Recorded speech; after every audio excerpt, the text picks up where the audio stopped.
গ্যাঙ্গের সভাপতি ওরে মিস্টার কাইলা। কাইলা কাইলা কাইলা যাইস না রে তুই চইলা, হাতের কাছে পাইলে তোরে কান্ডা দিমু মইলা।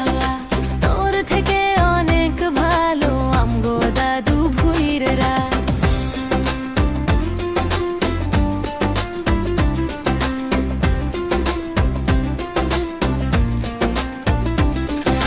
ফেসবুকেতে ছবি ছাড়ে এডিট মেডিট করিয়া, তাতে কিন্তু পটবে না রে পাড়ার কোনো মাইয়া। ফেসবুকেতে ছবি ছাড়ে এডিট মেডিট করিয়া, তাতে কিন্তু পটবে না রে পাড়ার কোনো মাইয়া। তার কপালে আছে কিন্তু 3 বাচ্চার মাশাআল্লাহ। ঘষা মাজা যতই করো আসলে তুমি